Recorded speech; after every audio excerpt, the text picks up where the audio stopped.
gaming, the evolution of the online gaming. So please welcome.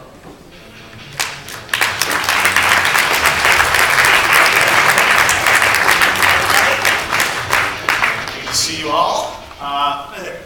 Great to be here at Games Beats, interviewing my buddy John Smedley, who remember many years ago when I was just at college, I went down to Sony Online and we did a story on what was EverQuest at the time, the story of EverQuest for Business 2.0 and the rise of that game. You guys have quietly been moving along there down in San Diego, building a really cool company in Sony Online Entertainment.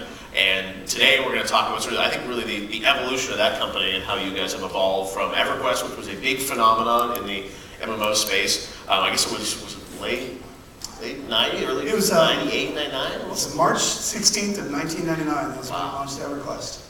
A lot of fun. Been a long, fun journey. Yeah, and you guys are now doing new things. I think part of what we want to talk about today is the democratization of gaming and bringing sort of power to the players, giving power to the players as part of your platforms at Sony Online. So first of all, that's a big term, democratizing gaming, and a lot of things are being democratized on the internet, user base. But how do you define the democratization of gaming, especially through the prism of Sony Online? Sure. Our belief at Sony Online is that we're going to see this big movement, and we are already seeing it, where gamers are going to be participating in the process. Now, they're not just going to be participating by playing the game. They're going to be participating in the ecosystem around the game, and they're going to help drive the game. And the best example I can give of this is our roadmap that we developed on PlanetSide 2, which is our recently launched massively multiplayer first-person shooter. What we did was we put something up called the roadmap. We laid out for the next 6 months, here are the features we plan on delivering, and roughly speaking, the order that we want to deliver them in, kind of group by month. And they could vote on the features, Reddit style. We straight up use the Reddit style voting system in our own forums and let people vote. This had an interesting effect. A lot of stuff we thought was really awesome, they downvoted to 0. And a lot of the stuff we didn't think would be that big a deal, they voted up. So we changed our development plans completely based around what they were talking about. Now, some people will look at that and say, that's fantastic, you're empowering the community. Other folks will look at it and say, hey, they're not going to know what they want until they see it as much. You need to drive in a certain direction. It's like, similar to like focus grouping a game to death or something. Absolutely. Saying, hey, it's like there's not a vision anymore, you're just going where the players want to go, they don't know where they want to go. So how do you balance that out so, you're building something that ultimately may be, the game you want to make, but also involve players, but don't let them sort of, run anarchy around your development plans? Well, that's the interesting balance, and I think we've managed to kind of thread the needle pretty well on that. What we've done is, remember that we're the ones that are creating the roadmap in the first place. So what we're basically doing is saying, here is where we want to take this game. Within that, here are some boundaries, where here are the options, and what's more important to you, what's less important to you. That way we're still taking the game in the direction that we as creators of it really feel is the right one. And frankly, that's kind of what keeps us coming to work every day, is making sure that we're having a good time and we're doing the kind of fun stuff we like to do. Are players ever wrong, though? Sure, they're wrong all the time. I got an email from a player the other day. It was a very tough email to get. It was an email telling me, I'm going to quit your game, EverQuest 2. And this guy laid out his case for why he's going to quit our game. And the reason was because his wife had gotten scammed by some guy on the internet selling virtual currency codes. And he was telling me how I was an idiot and our company was screwed up because we let that happen. And I'm like, well, that's against the rules. We made those rules to specifically prohibit that. And it ended up, all is well that ends well. He ended up staying after I explained the rationale behind it. But players can be wrong, but the thing is that we make entertainment. We're fun. We make fun things. So fun is very subjective. So what's fun to one person is not to another. Now, over the years, you and I are both PC gamers, have been for a long time. We've seen, the mod community and things like that happened, around the, mid-90s with Doom and things like that, and led into, a lot of other sort of player-created content, and we certainly see things now like the Steam Workshop. You guys have sort of, the Player Studio, allow people to sort of be a part of these games. How important is that, do you think, moving forward, not just for Sony, but for the game industry, to sort of involve player-created content in these titles? I don't think I could put a more important thing above anything else in gaming. To me, players being involved in the creation of the content is a must. They're participating in the ecosystem. So, for example, in our company, we made something called Player Studio. Player Studio allows players to make things for qualified games. We approve them, put them in the marketplace, and sell them. And then we cut them checks. Now, we've been doing this for 6 months. I'm pretty excited by it. So, for example, we have this PlanetSide 2. We have a player who's 16 years old. I have not met him yet. I can't wait to.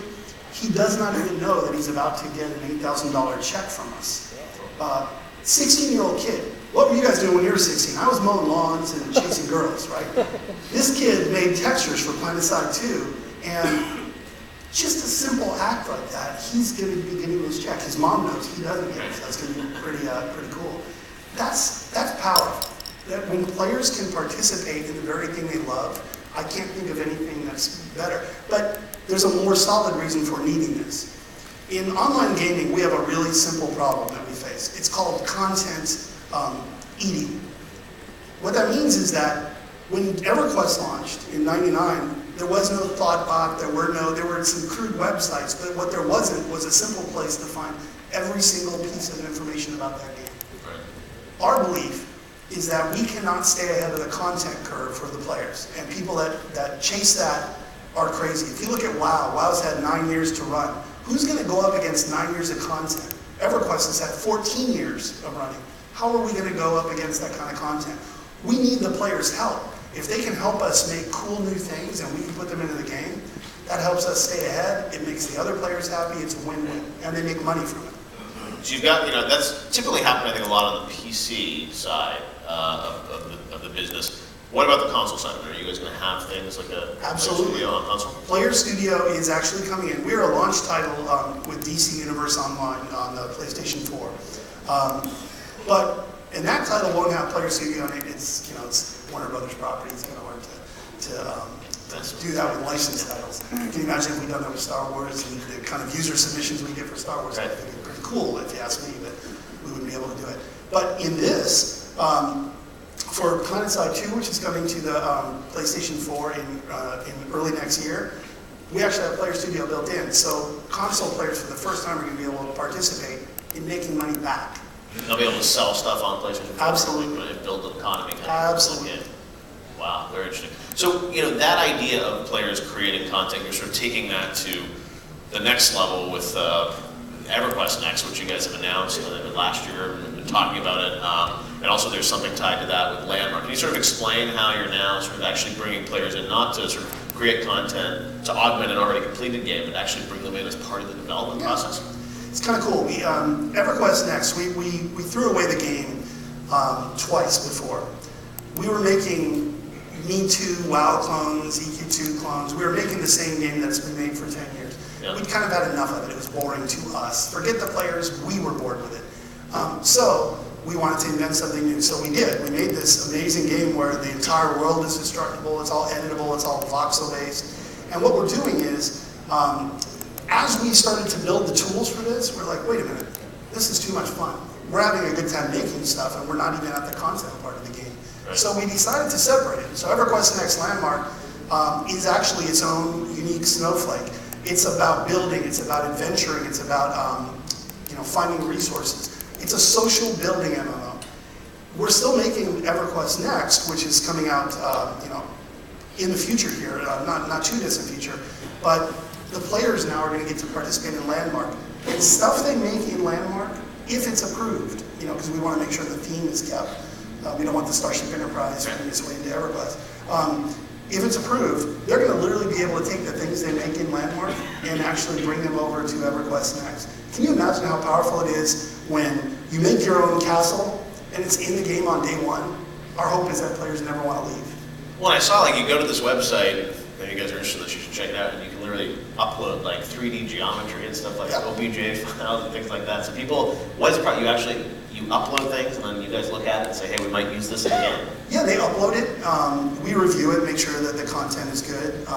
And what's fun about it is that we get to give them the feedback. They get to talk directly with developers. So there isn't some thing that we're keeping separate from everybody. It's actually the developers on the games themselves are saying, hey, this is good, this sucks, you should change this.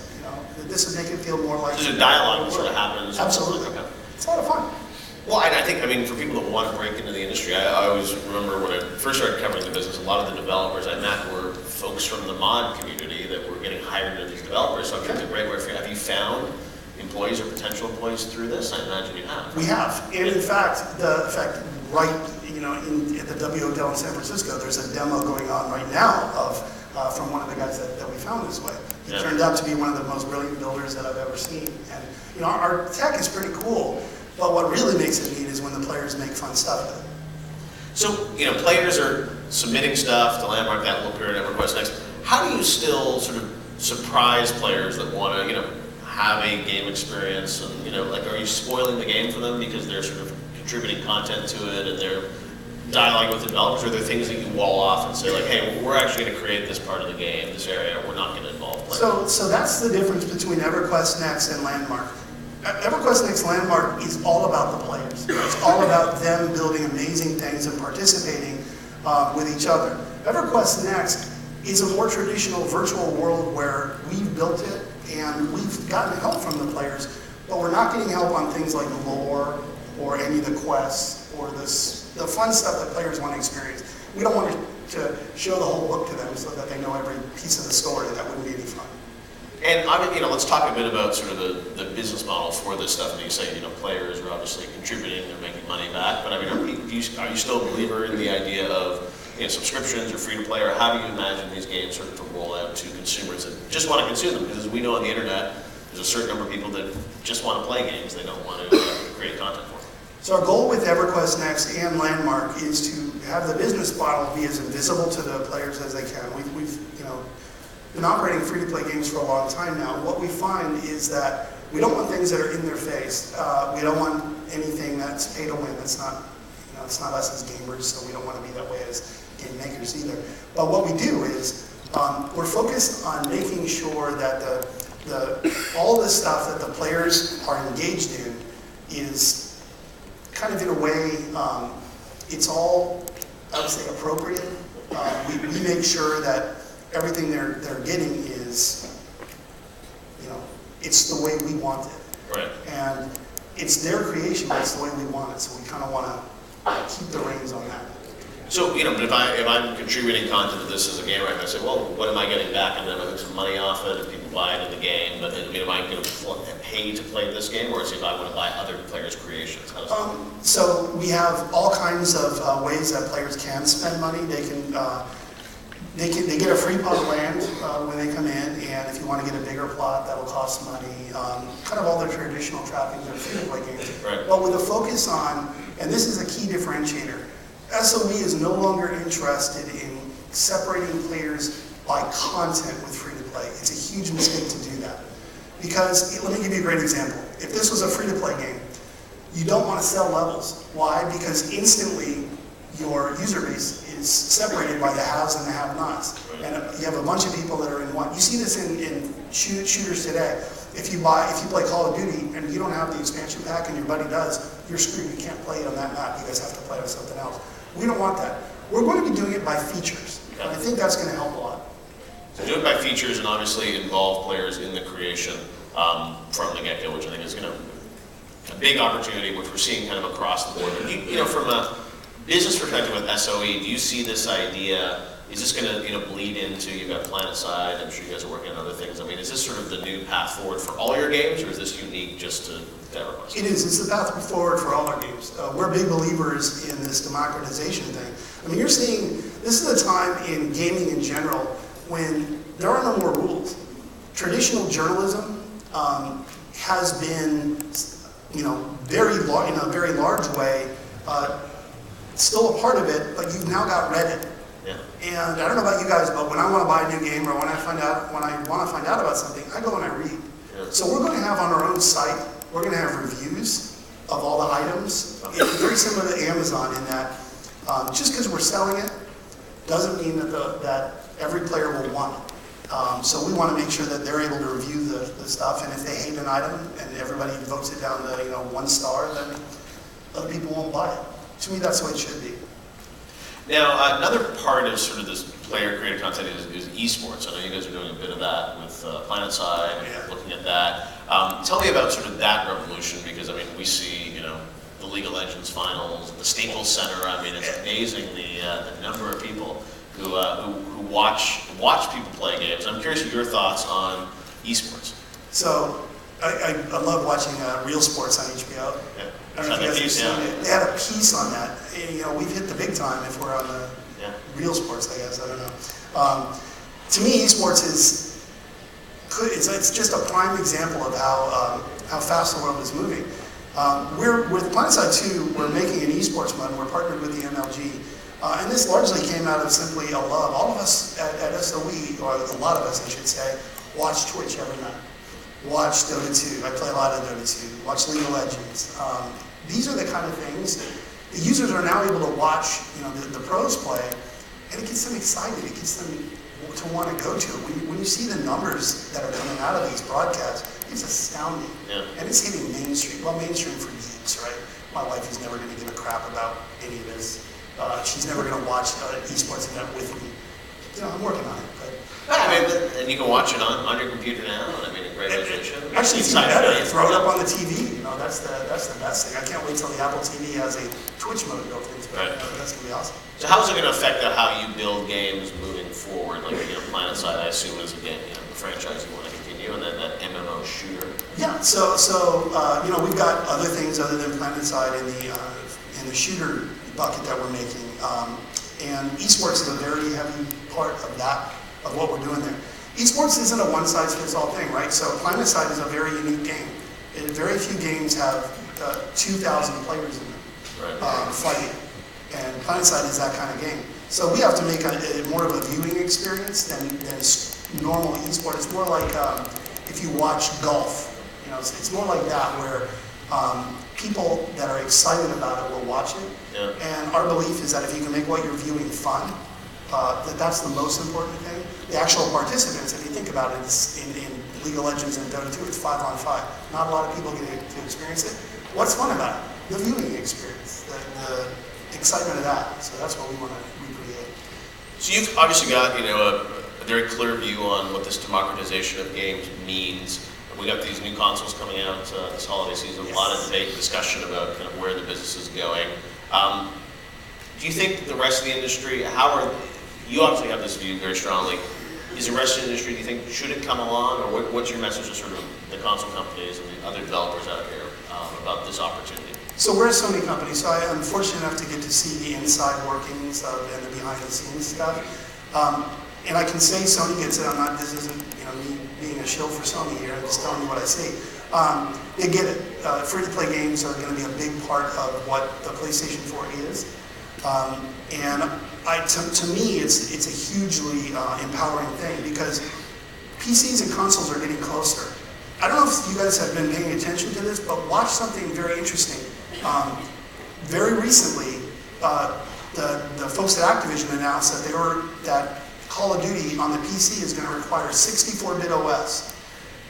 You know, I hope we're all watching what that means. That's a profound change in PC gaming, when the biggest game on PC is now requires a 64-bit OS. That's 100% because consoles, the next-gen consoles, particularly the PS4, are leading this challenge in a way that's going to impact PC gaming.